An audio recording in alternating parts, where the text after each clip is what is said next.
Imagine que você é uma criança. É noite.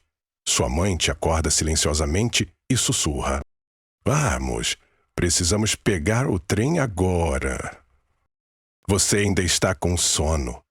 Não entende o que está acontecendo, mas sente o desespero no olhar dela. Não há malas. Apenas uma pequena sacola com pão seco. Do lado de fora, uma multidão silenciosa se move pelas sombras, como fantasmas. Era 3 de março de 1944. Em uma Itália destruída pela guerra, famílias inteiras, desesperadas por comida, se escondiam e arriscavam suas vidas em trens de carga, indo para o interior na esperança de sobreviver mais um dia. Mas naquela madrugada fria, mais de 500 dessas pessoas nunca mais voltaram. Essa não é apenas a história de um acidente. É a história de uma dor esquecida, de um silêncio imposto e de um trem que nunca chegou ao destino.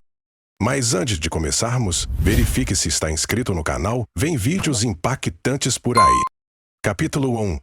O trem 8017 e o túnel da morte. Imagine um país em ruínas. Imagine pessoas sem pão, sem rumo e sem voz. Agora imagine um trem. Velho, enferrujado, tossindo fumaça pela boca de ferro, e centenas de almas subindo nele como se embarcassem para o céu ou para o inferno. Era madrugada de 3 de março de 1944. A cidade de Nápoles ainda dormia sob o som distante dos bombardeios da guerra. Mas nas sombras, nos becos, nas estações escuras, o sussurro da fome gritava mais alto do que qualquer sirene. O trem 8017 não era um trem de passageiros. Era um cargueiro, feito para carregar madeira, carvão, mercadorias. Mas naquela noite, carregava a esperança disfarçada de desespero. Mais de 500 pessoas, mães com filhos amarrados ao peito, idosos encurvados pelo peso da vida, jovens de olhos fundos, entraram em seus vagões às escondidas. Não tinham passagem. Não tinham proteção. Tinham apenas fome e a esperança de que o interior do país ainda guardasse alguma migalha de dignidade. Eles se espremeram entre sacas de carga, se encolheram no frio do metal, se abraçaram em silêncio. Alguns cochichavam orações. Outros simplesmente fechavam os olhos, como quem deseja acordar em um lugar melhor. Ninguém sabia que aquele trem que partia em busca de vida jamais voltaria. Que ele seria engolido por uma garganta de pedra chamada túnel-alarme e que lá dentro o ar seria o inimigo. Não houve explosão. Não houve colisão. Houve apenas um veneno invisível, inodoro, traiçoeiro e um silêncio tão profundo que só pode ser chamado de morte coletiva. Capítulo 2. Um país em ruínas. Antes do trem, havia o colapso. Antes da fumaça, havia o vazio nos pratos. Era o ano de 1944 e a Itália sangrava por dentro. Bombas caíam do céu, mas o pior ataque era o que acontecia em silêncio dentro das casas, a fome mastigando lentamente a dignidade das pessoas. As ruas estavam cheias de soldados estrangeiros, tanques, barricadas. Mas, dentro dos lares, o inimigo era outro. O vazio absoluto. Pense numa mãe rasgando o próprio lençol para fazer fraldas. Pense num pai vendendo o último par de sapatos para conseguir um punhado de farinha. Pense numa criança olhando para um pão velho como se fosse um tesouro de ouro. Esse era o dia a dia. A Itália vivia um duplo inferno. De um lado, a Segunda Guerra Mundial. Do outro, uma guerra civil interna onde irmãos matavam irmãos por ideologias diferentes. E no meio disso tudo estava o povo. Perdido, aquecido, carregado de silêncio nos bolsos e de medo no olhar. Os trens, antes usados para passeios, trabalho ou visitas, foram sequestrados pelo esforço de guerra. Toda locomotiva, todo pedaço de trilho, todo grama de carvão, era para os militares. Sobrou o que para o povo? Nada. E então, começaram a invadir os trens de carga. Não por maldade, Mas por necessidade. Eles não queriam luxo, queriam escapar. Cada viagem clandestina era um risco. Mas ficar parado era ainda mais perigoso. E o governo sabia de tudo. Mas fazia vista grossa, porque no fundo preferiam gente viva nos trens do que cadáveres espalhados pelas ruas. Era um país cansado. Cansado de promessas, cansado de guerra, cansado de esperar por um futuro que nunca chegava. E foi nesse caos, nesse silêncio imposto, que o trem 8017 partiu. Partiu levando corpos famintos e almas esperançosas. Capítulo 3. A fome que move montanhas. Você já sentiu fome de verdade? Não aquela que você sente antes do almoço, mas aquela que faz o estômago doer, os olhos arderem e o corpo tremer. A fome que humilha, que desfigura o orgulho, que faz qualquer um fazer o impensável. A fome que transforma a gente em sombra. Era esta fome que dirigiu o povo italiano em 1944. Os mercados estavam vazios. O pão havia virado lenda. Filas se formavam para conseguir uma concha de sopa rala. As mães davam água quente com cascas de batata para enganar os filhos. Os mais fracos caíam nas ruas e ficavam lá como parte da paisagem. As cidades, antes cheias de música e cheiro de café, agora exalavam medo, mofo e morte. Mas havia um sussurro entre as pessoas. Um boato. Lá no interior ainda tem comida. Era o suficiente. Não importava que fosse longe. Não importava que fosse ilegal. Não importava que o trem fosse um de carga. Se houvesse uma chance, eles iriam. E foi isso que começou a acontecer. Centenas, depois milhares, começaram a embarcar clandestinamente nos trens de carga que iam para o campo. Levavam o que podiam. Um rádio antigo, um lenço bordado, uma aliança, um espelho. Qualquer coisa que pudesse virar pão. O nome disso, mercado negro. Mas para quem estava com fome, aquilo era a única moeda de vida. Sabe o mais cruel? As autoridades sabiam, mas deixaram acontecer. Fecharam os olhos, porque sabiam que se barrassem aqueles trens, barrariam a última gota de esperança. E deixaram o povo seguir, mesmo que isso significasse deixá-los andar em direção ao próprio fim. E assim o trem 8017 se encheu. Não de passageiros, mas de sobreviventes, tentando comprar mais alguns dias de vida. Eles não sabiam, mas já estavam comprando passagem só de ida. Capítulo 4. O carvão da morte. À primeira vista, ele parecia inofensivo. Preto, quebradiço, espalhava poeira pelo chão. Era só carvão. Mas naquela guerra, até o carvão estava podre. As boas reservas já haviam sido consumidas pelos militares. O que restava era o que ninguém queria. Carvão de baixa qualidade, cheio de impurezas, que queimava devagar e soltava muita fumaça. Mas era tudo o que tinham. As locomotivas a vapor, que rasgavam trilhos pelas montanhas italianas, foram forçadas a se alimentar dessa sobra. A cada partida, a cada labareda, elas expeliam algo invisível e letal. Monóxido de carbono.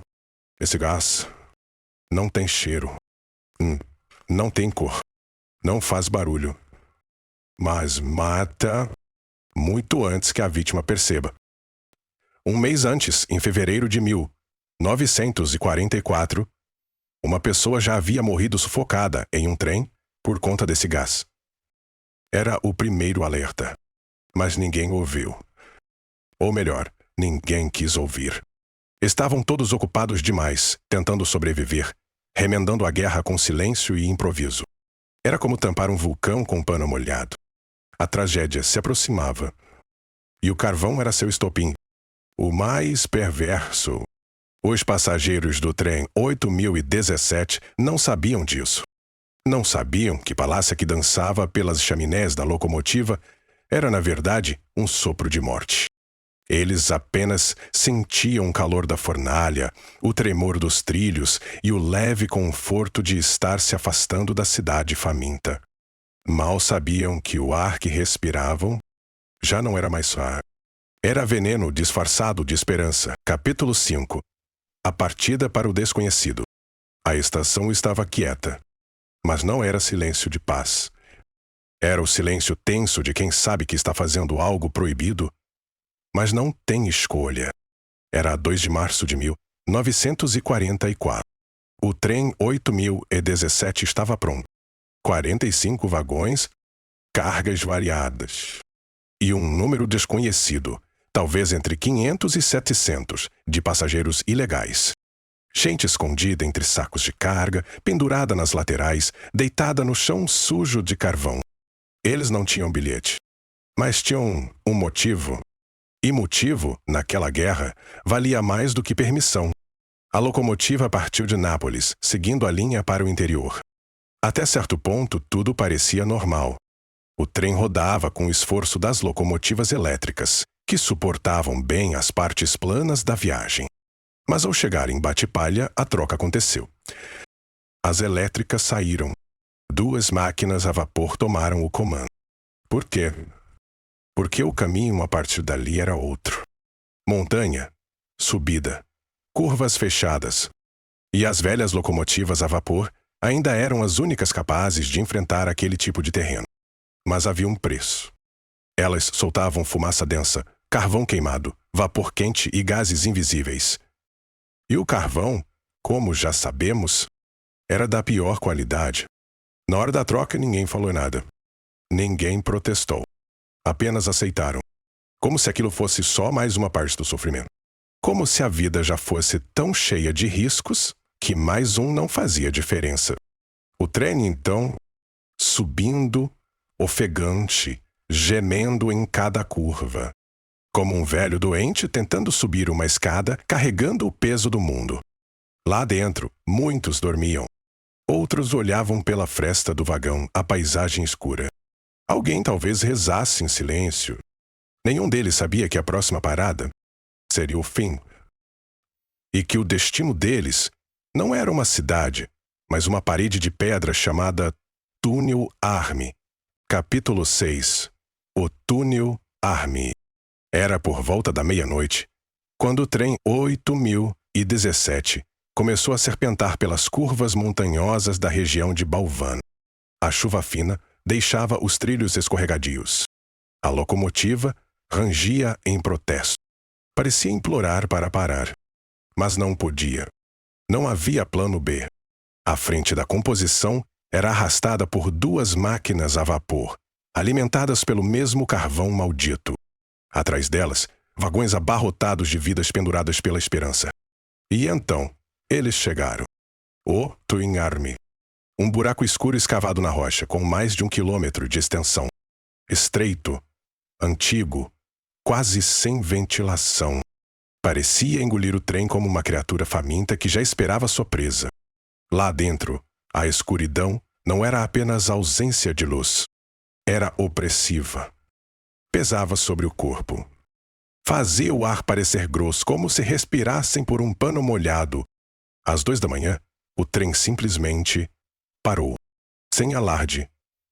Sem explosão. Um suspiro e o silêncio. Os motores tossiram mais fumaça, mais monóxido, mais veneno. Porque parou. Tudo aponta para uma combinação mortal. Excesso de peso nos vagões. Inclinação acentuada do terreno. Trilhos molhados. E um carvão fraco, que não dava conta de manter as máquinas em movimento. Lá dentro, o trem ficou imóvel. Mas o tempo também parou. A fumaça começou a se acumular. A cada segundo, o túnel se transformava em uma câmara de gás. E ninguém percebia. Alguns cochilavam aliviados por finalmente estarem fora da chuva. Outros se encolhiam para se aquecer. Poucos notaram a sensação de tontura. A respiração mais difícil. A sonolência que não fazia sentido. O que eles respiravam não era ar. Era morte em estado gasoso, Mas o mais cruel ainda estava por vir. O erro fatal que selaria o destino de todos.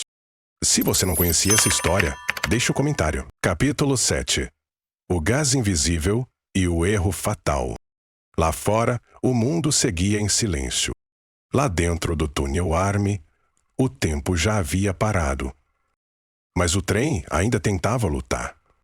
O maquinista, percebendo que o comboio estava preso, tentou uma manobra de emergência. Engatar a marcha a ré para sair do túnel. Era a única saída.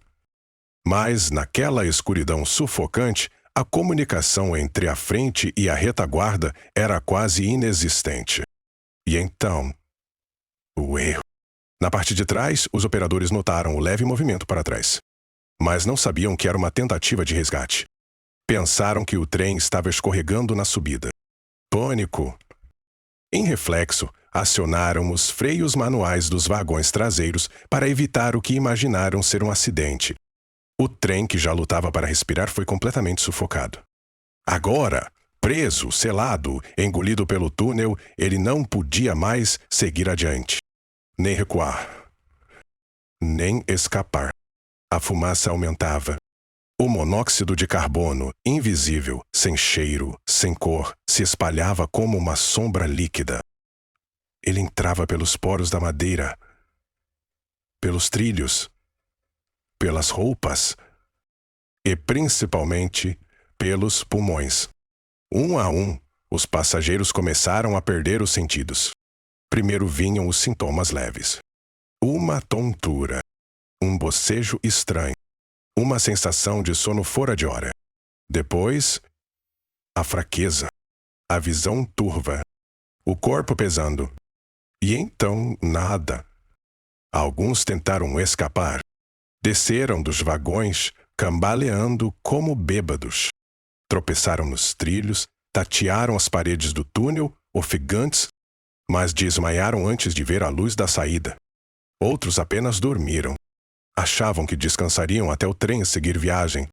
Mas aquele sono foi o último. Capítulo 8. Sono que não acorda. O relógio marcava pouco depois das 2h da manhã, mas ali dentro do túnel Army, o tempo já havia desaparecido. Não havia mais gritos, nem passos, nem vozes. Apenas um silêncio pesado, o silêncio que só os mortos fazem. A maioria dormia, ou melhor, parecia dormir.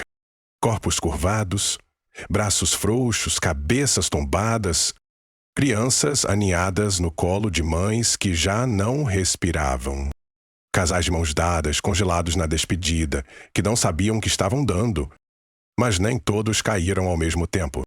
Alguns ainda lutaram. Tentaram abrir portas, escalar vagões, gritar por socorro.